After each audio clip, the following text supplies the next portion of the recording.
Hai, pada kesempatan kali ini saya akan membahas siasat yang keempat, yaitu bijaksana dengan lemak. Kata kuncinya di sini adalah bijaksana. Kenapa? Karena kita ketahui lemak itu sebenarnya esensial, ya, sangat dibutuhkan oleh sel tubuh kita selain protein, ya. Karbo tidak, ya, karbo tidak ada yang esensial, tetapi kita harus bijak, ya, kita harus bijaksana memilih lemak yang baik, yang benar-benar dibutuhkan untuk nutrisi sel tubuh kita. Itu kata kuncinya, ya. Sebelumnya kita bahas dulu, lemak itu ada dua, ya, lemak alami dan yang olahan. Dimana kita ketahui, ya, lemak itu secara garis besar ada yang lemak jenuh saturated dan yang tidak jenuh unsaturated fat. Dimana yang jenuh itu, yang saturated fat itu contohnya lemak alami dari hewan, ya, kemudian butter dan babi, ya.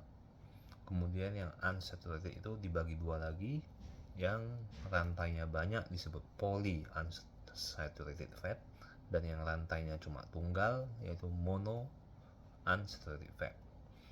Dimana kita ketahui yang mono itu, yang rantainya cuma satu, itu adalah omega 9 fatty acid. Contohnya olive oil, ya, bagus, ya, avocado oil atau alpukat. Tapi makan alpukatnya aja, ya. Biasanya orang di jus dikasih kental manis, kasih seres, kasih sirup. Nah, itu udah nggak bagus karena ada karbohidrat olahan, ya. Kemudian yang termasuk omega 9 itu peanuts dan almond, ya. Tapi yang tadi saya sebutkan, kacang-kacangan ini tricky, ya, bagus, tapi kalorinya tinggi, jadi dibatasi sehari kalau bisa maksimal 20 saja, 20 butir. Kemudian yang polyunsaturated fat, yang rantainya banyak, itu ada dua, ada yang omega 3 fatty acid, yang bagus, ya, itu banyak ditemukan di ikan dan kerang, yang EPA dan DHA, ya, banyak juga dijual dalam bentuk suplemen, ada juga dalam bentuk ALA, itu dia banyak di biji-bijian soybean, walnut dan flaxseed, ya. Kemudian yang tidak bagus inilah yang disebut dengan omega 6 fatty acid, ya. Omega 6 ini adalah contohnya adalah minyak sayur seperti corn oil, sunflower oil, canola oil, vegetable oil, ya, dimana mindset kita harus dirubah lagi ini. Ini penting sekali. Banyak orang sudah dari dulu, ya, seperti kalau karbo itu nasi, kalau minyak goreng itu banyak orang yang kira minyak sayur, karena sayur dikira bagus, padahal sebenarnya itu cuma namanya doang sayur. Padahal sebenarnya proses, justru dia kena rantainya poly tadi, ya, polyunsaturated fat, rantainya banyak. Jadi untuk memproses minyak sayur ini di pabrik itu perlu pemanasan dan proses yang sangat banyak sekali supaya rantai-rantainya bisa, yang banyak tadi, bisa pecah semua, sehingga teroksidasilah dan bisa menyebabkan peradangan bila kita mengkonsumsinya, ya.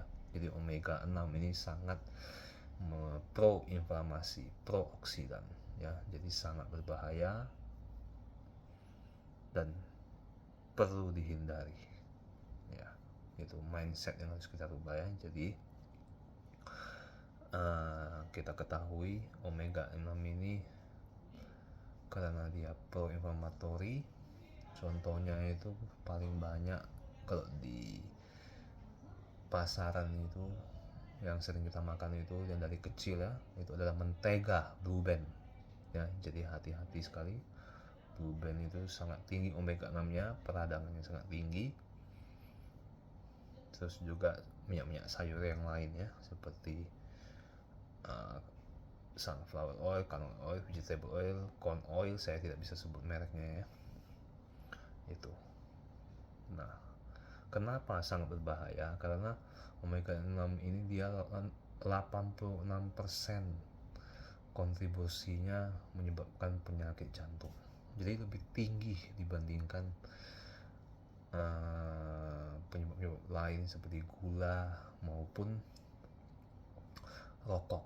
Tapi tidak menutup, bukan saya bilang rokok dan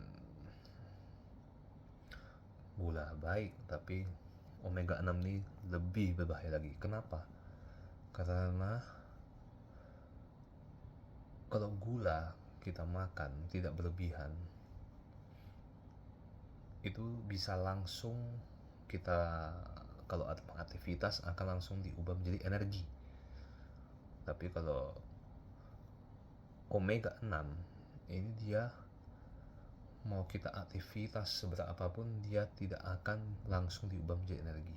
Jadi dia akan tersimpan, terakumulasi di dalam tubuh kita kurang lebih 600 hari dan menyebabkan peradangan kronis yang sangat lama, 10-20 tahun, menyebabkan peradangan dalam tubuh kita dan menyebabkan akan terjadinya penyakit metabolik kronis ya. Jadi sangat berbahaya omega 6 ini ya.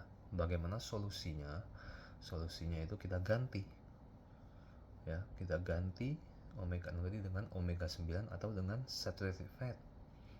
Tapi mindset di masyarakat, justru masyarakat banyak yang takut dengan saturated fat, banyak yang takut makan sapi, kambing, udang, kepiting ya.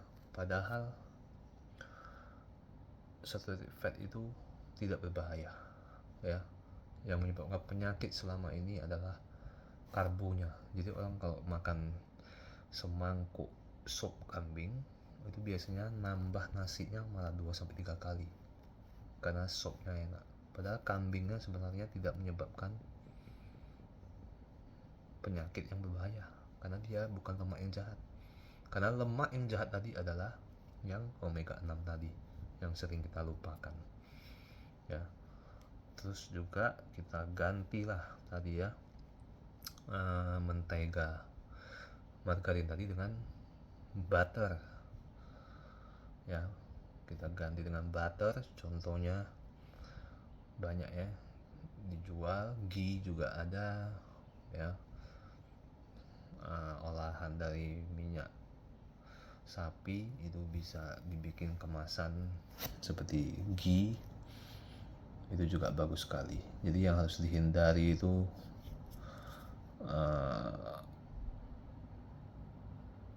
margarin ya, diganti dengan butter. Kalau minyak sayurnya diganti dengan olive oil tadi ya, omega 9. Bisa juga makan alpukat, tapi yang alpukatnya saja ya, nggak ada tambahan lain. Terus juga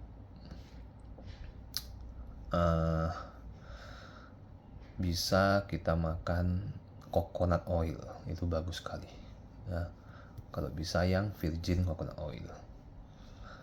Nah itu untuk mensiasatinya ya. Kemudian lemak sehat itu yang tadi selain yang omega 6 itu sangat penting, esensial. Kenapa? Karena dia mengoptimalisasi hormon. Semua hormon-hormon dalam tubuh kita itu bahan bakunya adalah lemak ya. Salah satu yang penting yang pada laki-laki disebut testosteron, hormon seks laki-laki, dimana kalau kita kekurangan lemak yang sehat itu akan menyebabkan performa seksual menurun, disfungsi ereksi juga ya. Terus juga bisa menyebabkan, kalau kekurangan lemak sehat itu menyebabkan fungsi performa otak juga menurun ya.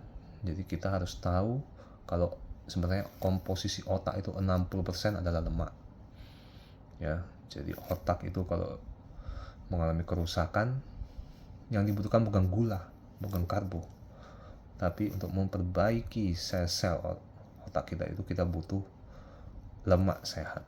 Ya, lemak sehat ya, bukan yang tidak sehat. Kemudian kalau fungsi pencernaan otak menurun, itu juga bisa menyebabkan depresi, demensia, ya. Energi juga akan berkurang karena sumber energi kita selain gula adalah lemak. Itu, ya. Nah, sumber lemak alami itu apa? Jadi jangan yang buatan. Kalau yang buatan itu yang olahan yang sudah banyak di masyarakat itu, contohnya itu seperti tadi ya, margarin, ya. Kemudian dressing, salad dressing itu.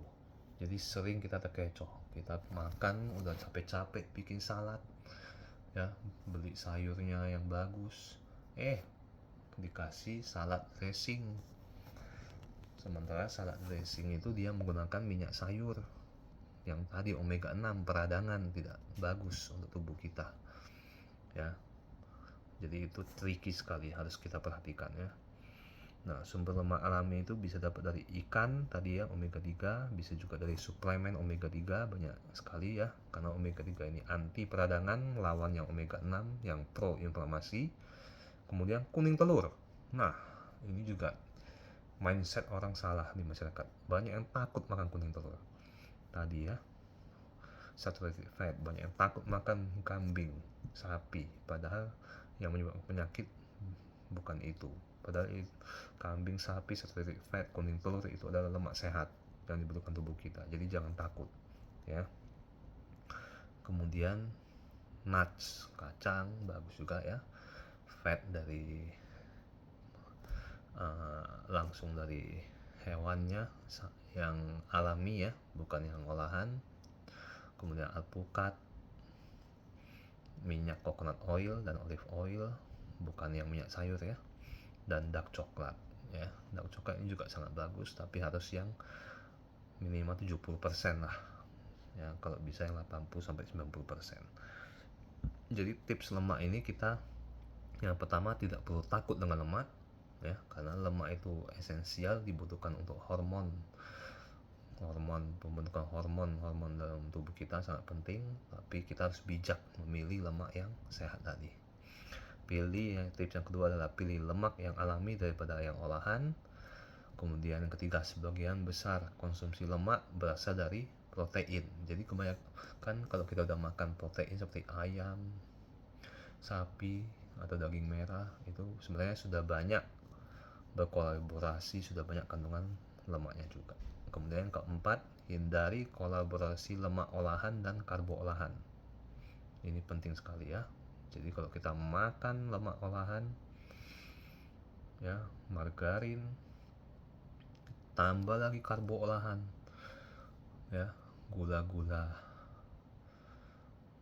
olahan, itu akan terjadi namanya AGEs ya, end glycation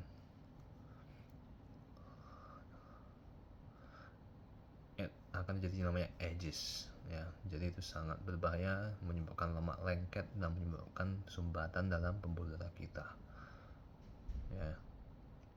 Dan yang terakhir, yang kelima tipsnya, yang tadi AGEs itu adalah advanced glycation end product ya tadi ya.